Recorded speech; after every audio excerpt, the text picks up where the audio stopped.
I'm Wing. We're out here.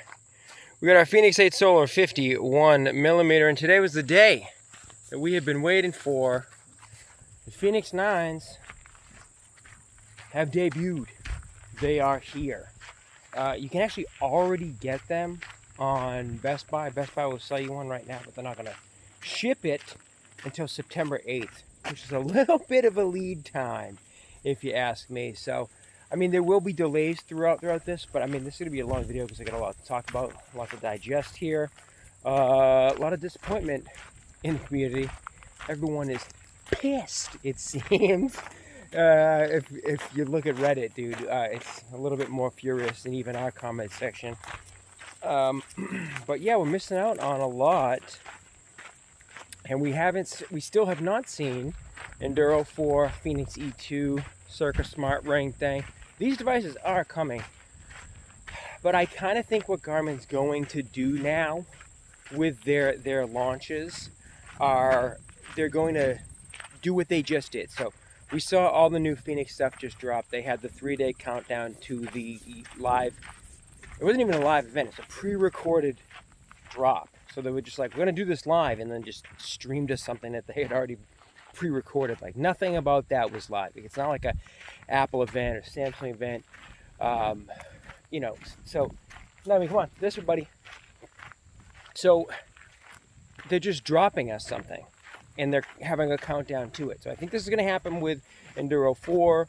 I think it's going to happen with the next, I don't know, it might even, they're going to keep doing this because I think it's generating hype.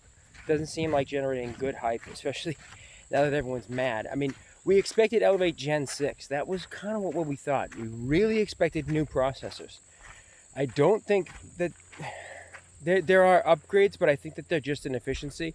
A lot of people complained about the maps. That's been fixed, but is it? They're just saying that the better maps are the new mapping engine, which makes me think it's just all software. So real time.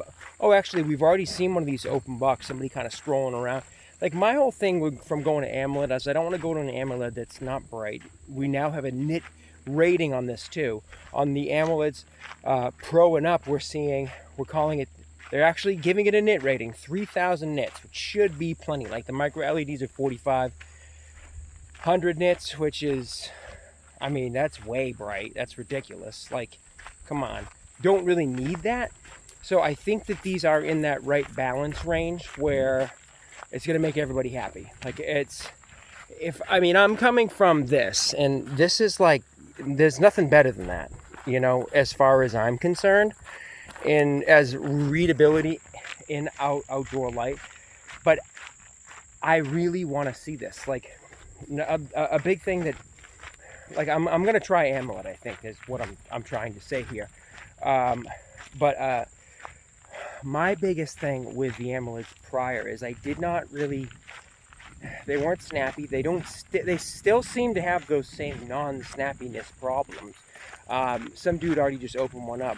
I actually just did a screen cap of his video. I'll put that right here or someplace. And they still seem to be a little janky. I think he's got to be someplace in the Middle East, someplace, because I think it's all Arabic that he's showing on his watch. But he posted that on Reddit, and then he posted it on YouTube too, so you can kind of see what's going on there. I don't know exactly which model it is, but I don't know, dude. I mean, I'm gonna get this AMOLED screen to test it out. I did appreciate the fact that now in Garmin's table here, that they're posting up their like battery numbers, is that they're putting the AMOLED and solars kind of in the same table, and they're just adding on hours with solar is like what you're kind of seeing right there, which kind of makes sense because everybody on the channel, when the Fenix 8 drops, everyone was getting, who had AMOLEDs 51s, were getting very close to the same battery life that I was getting with my MIP.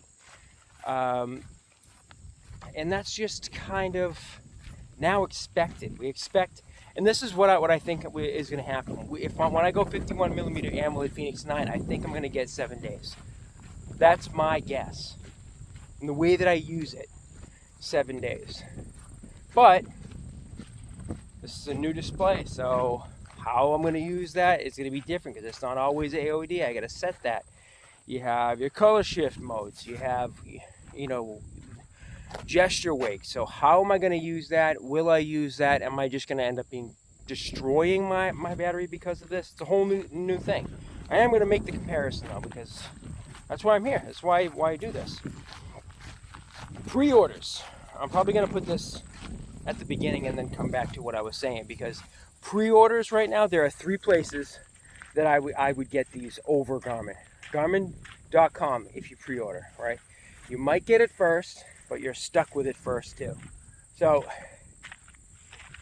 and I don't even think that that's going to be the case. I think that everyone's going to get their watches around the same time. There are going to be some models that are delayed. Which ones, I don't know.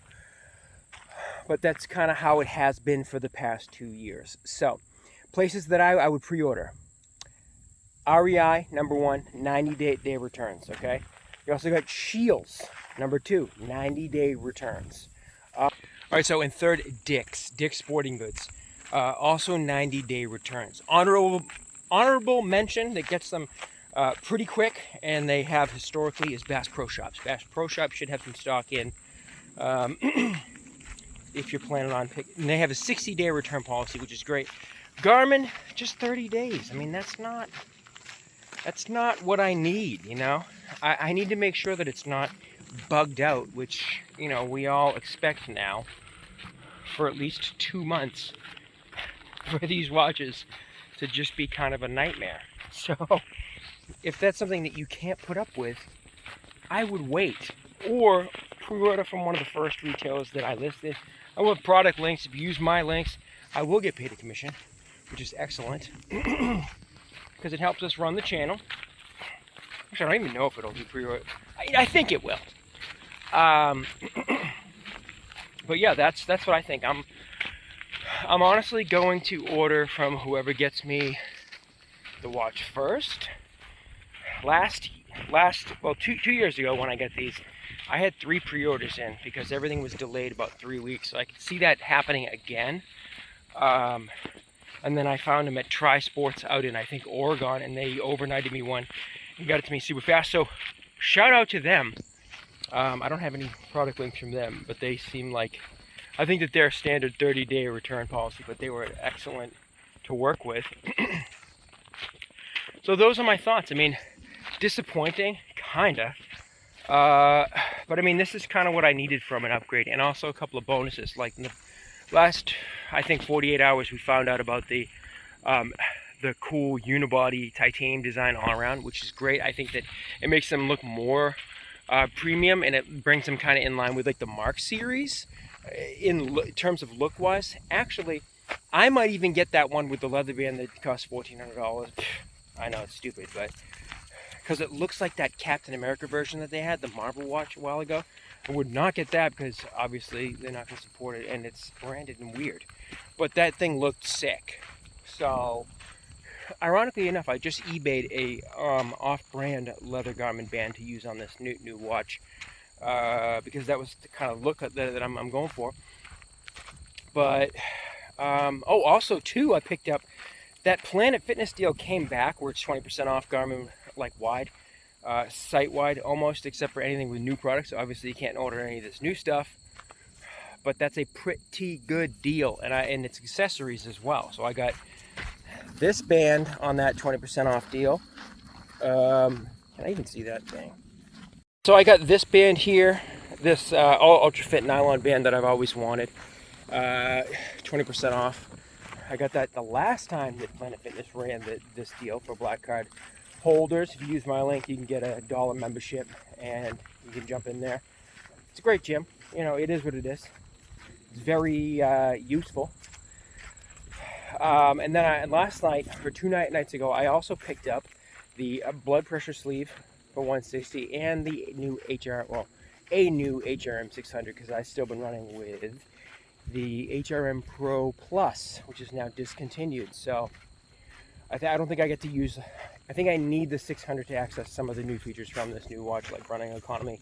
Same thing on the Fenix 8, but I haven't been, I was just like, whatever, I'm not doing that. But now, this watch is coming out, so we're gonna max out. Will I return this? Maybe. Is it worth it? Probably not. Probably not. But we're definitely gonna give it a good shot, and if it's not, we're gonna return it and maybe switch back to a solar variant. See, that's what I don't like about this, is the solar variants still have the smaller displays with a 51mm AMOLED. Get that bump, and I've been waiting for that bump, because I could not deal with that extra bezel on the other one. So, but as always, like, comment, subscribe. Me and Wing, we will stay out here. We will keep doing this. Peace.